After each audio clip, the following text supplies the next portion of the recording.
Hello दोस्तों, नमस्कार। मैं डॉक्टर मनीष सर अपने चैनल में आपका स्वागत करता हूं। आइए दोस्तों, आज हम लोग पढ़ते हैं सौर सेल के बारे में। सौर सेल होता क्या है? तो सौर सेल जो है मूल रूप से एक ऐसी पीएन संधि होती है। सौर सेल क्या होती है? सौर सेल जो है वो मूल रूप से पीएन संधि होती है जो सौर विकिरणों के आपतित होने पर ईएमएफ उत्पन्न करती है। ठीक है। सौर सेल होता क्या है? तो सौर सेल मूल रूप से एक ऐसी पीएन संधि होती है जो सौर विकिरण के आपतित होने पर ईएमएफ उत्पन्न करती है। ठीक है। सौर सेल मूल रूप से एक ऐसी पीएन संधि होती है जो सौर विकिरण के आपतित होने पर ईएमएफ उत्पन्न करती है, इलेक्ट्रोमोटिव फोर्स उत्पन्न करती है। ठीक है। यह फोटोडायोड के सिद्धांत पर ही कार्य करती है। सौर सेल जो है फोटोडायोड के सिद्धांत अर्थात फोटोवोल्टीय प्रभाव पर कार्य करती है। केवल इतना ही अंतर है कि जब कोई बाह्य वायस अप्लाई नहीं की जाती तथा संधि का क्षेत्रफल सौर विकिरणों के आपतन के लिए काफ़ी अधिक रखा जाता है। इसका कारण यह है कि हमारी रुचि जो है अधिक शक्ति प्राप्त करने की होती है। सौर सेल मूल रूप से एक ऐसी पीएन संधि होती है जो सौर विकिरण के आपतित होने पर ईएमएफ उत्पन्न करती है और यह फोटोडायोड के सिद्धांत पर कार्य करता है। केवल इतना ही अंतर है कि कोई बाह्य वायस इस पर अप्लाई नहीं की जाती है। कोई बाह्य वायस अनुपयुक्त नहीं की जाती तथा संधि का क्षेत्रफल सौर विकिरणों के आपतन के लिए काफी अधिक रखा जाता है। संधि का क्षेत्रफल जो है सौर विकिरण गिरने के लिए, सौर विकिरणों को टकराने के लिए काफी अधिक रखा जाता है। क्यों? क्योंकि हमारी रुचि जो है अधिक शक्ति प्राप्त करने की होती है, इसीलिए संधि का क्षेत्रफल अधिक रखा जाता है। देखें चित्र में एक सरल पीएन संधि सौर सेल को दर्शाया गया है। यह एक प्रारूपी पीएन संधि सौर सेल है। यह जो है आपका सौर सेल का परिच्छेद दृश्य है। सौर सेल में आप देख रहे हैं एक एन टाइप का सेमीकंडक्टर ऊपर है, उसके ठीक सटे हुए पी टाइप का सेमीकंडक्टर है और इस पर सूर्य की ऊर्जा एच न्यू टकरा रही है। धात्विक फिंगर इलेक्ट्रोड इस पर लगे हुए हैं और यह इसकी ऊपरी सतह को आप देख रहे हैं। चित्र में एक सरल पीएन संधि सौर सेल दर्शाया गया है, लगभग 300 माइक्रोमीटर मोटी। ठीक है। इस पर लगभग 300 माइक्रोमीटर मोटी पी सिलिकॉन पटलिका ली जाती है। पी टाइप सेमीकंडक्टर जो कि सिलिकॉन से बना है, इसकी पटलिका ली जाती है, जिसके ऊपर एक फलक जो कि एन सिलिकॉन की बनी है, एन टाइप सेमीकंडक्टर है जो सिलिकॉन से बना है, कि एक पतली लगभग 0.3 माइक्रोमीटर परत विसरण प्रक्रिया द्वारा वर्धित की जाती है। तो जो नीचे आप देख रहे हैं कि पी टाइप सेमीकंडक्टर है वह लगभग 300 माइक्रोमीटर मोटी है और ऊपर जो एन टाइप सेमीकंडक्टर है यह केवल 0.3 माइक्रोमीटर पतला है। ठीक है। तो एक सरल पीएन संधि सौर सेल में लगभग 300 माइक्रोमीटर मोटी पी सिलिकॉन पटलिका ली जाती है, जिस पे एक फलक पर एन सिलिकॉन की एक पतली परत विसरण प्रक्रिया द्वारा वर्धित की जाती है। पी सिलिकॉन के दूसरे फलक पर, पी सिलिकॉन के दूसरे फलक पर कोई धातु का लेपन किया जाता है। देखें ध्यान से, यह पी सिलिकॉन है, इसके दूसरे फलक पर धातु का लेपन किया गया है।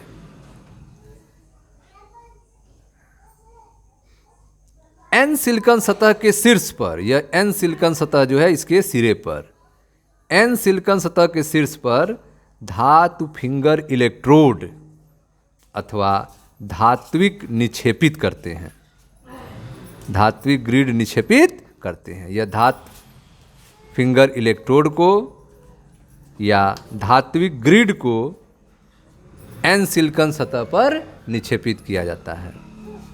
ठीक है। धात्विक ग्रिड सेल के क्षेत्रफल का बहुत थोड़ा भाग घेरता है। धात्विक ग्रिड जो है वह सेल के क्षेत्रफल का बहुत थोड़ा भाग लेस देन 15% घेरता है, ताकि सेल पर प्रकाश शीर्ष पर आपतित हो सके। ठीक है। तो लगभग 300 माइक्रोमीटर मोटी PSI पटलिका ली जाती है, जिसके एक फलक पर NSI की एक पतली परत विसरण प्रक्रिया द्वारा वर्धित की जाती है। PSI के दूसरे फलक पर कोई धातु का लेपन किया जाता है। NSI सतह के शीर्ष पर धातु फिंगर इलेक्ट्रोड अथवा धात्विक निक्षेपित करते हैं और यह अग्र संपर्क की भांति कार्य करता है। यह कैसे वर्क करता है? अग्र संपर्क की भांति कार्य करता है। धात्विक ग्रिड सेल के क्षेत्रफल का बहुत थोड़ा भाग घेरता है, ताकि सेल पर प्रकाश शीर्ष पर आपतित हो सके। ठीक है। अब आगे देखें। प्रकाश पड़ने पर सौर सेल द्वारा EMF उत्पन्न होना निम्नलिखित 3 मूल प्रक्रियाओं के कारण होता है। प्रकाश पड़ने पर सौर सेल द्वारा EMF उत्पन्न होना निम्नलिखित 3 मूल प्रक्रियाओं के कारण होता है, और यह 3 मूल प्रक्रिया होती हैं जनन, पृथक्करण और संग्रह। प्रकाश पड़ने पर सौर सेल के द्वारा EMF उत्पन्न होने 3 मूल प्रक्रियाओं के कारण होता है जनन, पृथक्करण और संग्रहण। संधि के निकट प्रकाश के कारण इलेक्ट्रॉन होल युग्म का जनन होता है। संधि के निकट प्रकाश कब? जब hν ग्रेटर देन Eg के साथ, गिरने वाला प्रकाश E गैप से अधिक हो, एनर्जी का जो गैप है उससे अधिक होना चाहिए। संधि के निकट प्रकाश के कारण इलेक्ट्रॉन होल युगलों का जनन, हासी क्षेत्र के विद्युत क्षेत्र के कारण इलेक्ट्रॉन होल का पृथक्करण, हासी क्षेत्र डिप्लेशन रीजन के विद्युत क्षेत्र के कारण इलेक्ट्रॉन होल का अलग होना, पृथक्करण होना, और प्रकाश जनित इलेक्ट्रॉन N फलक की ओर और होल P फलक की ओर चलते हैं।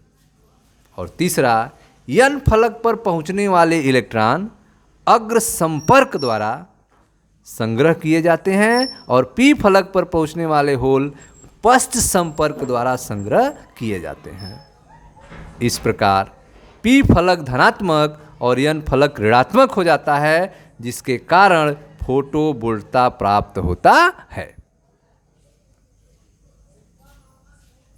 प्रकाश पड़ने पर सौर सेल द्वारा EMF उत्पन्न होना 3 प्रक्रियाओं पर निर्भर होता है। पहला जनन, पृथक्करण और फिर संग्रह। जनन में क्या होता है? संधि के निकट प्रकाश के कारण इलेक्ट्रॉन होल युगल का जनन होता है। पृथक्करण में क्या होता है? हासी क्षेत्र के विद्युत क्षेत्र के कारण इलेक्ट्रॉन और होल पृथक हो जाते हैं। प्रकाश जनित इलेक्ट्रॉन N फलक की ओर और होल P फलक की ओर जाते हैं। और संग्रह में क्या होता है? N फलक पर पहुंचने वाले इलेक्ट्रॉन अग्र संपर्क द्वारा संग्रह किए जाते हैं और P फलक पर पहुंचने वाले होल पश्च संपर्क द्वारा संग्रह किए जाते हैं। इस प्रकार P फलक धनात्मक और N फलक ऋणात्मक हो जाता है, जिसके कारण फोटोवोल्टता प्राप्त होता है। ठीक है। चित्र ए में देखें ध्यान से, फिगर।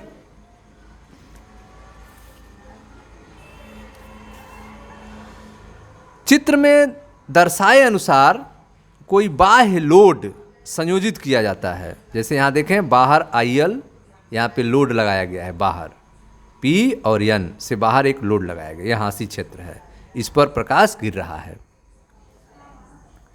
चित्र के दर्शाए अनुसार कोई बाह्य लोड संयोजित किया जाता है तो लोड से एक प्रकाश धारा प्रवाहित होने लगती है, IL। लोड से एक प्रकाश धारा IL प्रवाहित होती है। चित्र बी में किसी सौर सेल का प्रतिरूपी IV अभिलाक्षणिक वक्र को दिखाया गया है, जिसमें धारा और वोल्टेज के बीच में ग्राफ को दिखाया गया है, जिसमें यहाँ पर खुली परिपथ वोल्टता VOC और बंद परिपथ धारा ISC को दिखाया गया है। ध्यान देने योग्य बात यह है कि सौर सेल के IV अभिलाक्षणिक को निर्देशांक अक्षों के चौथे चतुर्थांश में खींचा गया है। निर्देशांक अक्षों के चौथे चतुर्थांश में खींचा गया है। क्यों? इसका कारण यह है कि सौर सेल कोई विद्युत धारा नहीं लेता, बल्कि यह लोड को विद्युत धारा सप्लाई करता है। सौर सेल जो है कोई विद्युत धारा नहीं लेता, बल्कि यह लोड को विद्युत धारा की आपूर्ति करता है। इसलिए जो है IV अभिलाक्षण को निर्देशांक अक्षों के चौथे चतुर्थांश में खींचा गया है।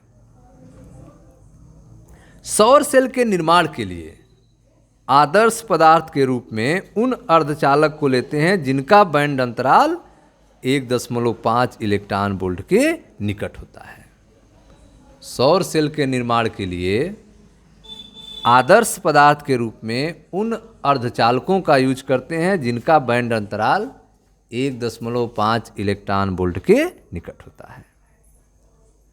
सौर सेल के निर्माण के लिए प्रयुक्त होने वाले अर्धचालक पदार्थ जैसे कि सिलिकॉन, जिसका Eg 1.1 इलेक्ट्रॉन वोल्ट होता है, गैलियम आर्सेनिक जिसका Eg 1.43 इलेक्ट्रॉन वोल्ट होता है, कैडमियम Te जिसका Eg 1.45 इलेक्ट्रॉन वोल्ट होता है, CuInSc2 जिसकी Eg 1.04 इलेक्ट्रॉन वोल्ट होते हैं। इनको जो है सौर सेल के निर्माण के लिए यूज करते हैं जिनका बैंड अंतराल 1.5 इलेक्ट्रॉन वोल्ट से कम होता है, निकट होता है। ठीक है। सौर सेल के निर्माण के लिए पदार्थ के चयन के लिए मुख्य कसौटी क्या है? सौर सेल निर्माण करना है तो पदार्थ के अंदर क्या क्या प्रॉपर्टी होनी चाहिए? पहली प्रॉपर्टी होनी चाहिए कि बैंड अंतराल जो है लगभग 1 से 1.8 इलेक्ट्रॉन वोल्ट के बीच होनी चाहिए। सौर सेल के निर्माण के लिए पदार्थ के चयन के लिए मुख्य कसौटी है पहला कि बैंड अंतराल लगभग 1 से 1.8 इलेक्ट्रॉन वोल्ट के बीच में होना चाहिए। अधिक प्रकाश अवशोषण क्षमता होनी चाहिए, लगभग 10⁴ प्रति सेंटीमीटर अधिक प्रकाश अवशोषण क्षमता होनी चाहिए। वैद्युत चालकता होनी चाहिए, कच्चे पदार्थ की उपलब्धता होनी चाहिए और लागत भी ध्यान देना है, कम लागत में भी उपलब्ध होना चाहिए। ध्यान दीजिए, सौर सेल को सदैव ही तेज सूर्य के प्रकाश की आवश्यकता नहीं होती है। सौर सेल को सदैव ही तेज सूर्य के प्रकाश की आवश्यकता नहीं होती है। कोई भी प्रकाश जिसकी ऊर्जा बैंड अंतराल से अधिक हो उपयोगी हो सकता है। सौर सेल का उपयोग उपग्रहों में उपयोग होने वाले इलेक्ट्रॉनिक युक्तियों, अंतरिक्ष यानों तथा कुछ कैलकुलेटरों की विद्युत सप्लाई के लिए किया जाता है। बड़े पैमाने पर सौर ऊर्जा का उपयोग करने के लिए कम लागत के फोटोवोल्टिक सेलों का उत्पादन जो है अनुसंधान का विषय है। बड़े पैमाने पर सौर ऊर्जा का उपयोग करने के लिए कम लागत के फोटोवोल्टिक सेलों का उत्पादन एक रिसर्च का विषय है। ठीक है स्टूडेंट्स, तो यह था आपका सौर सेल के बारे में। Thank you.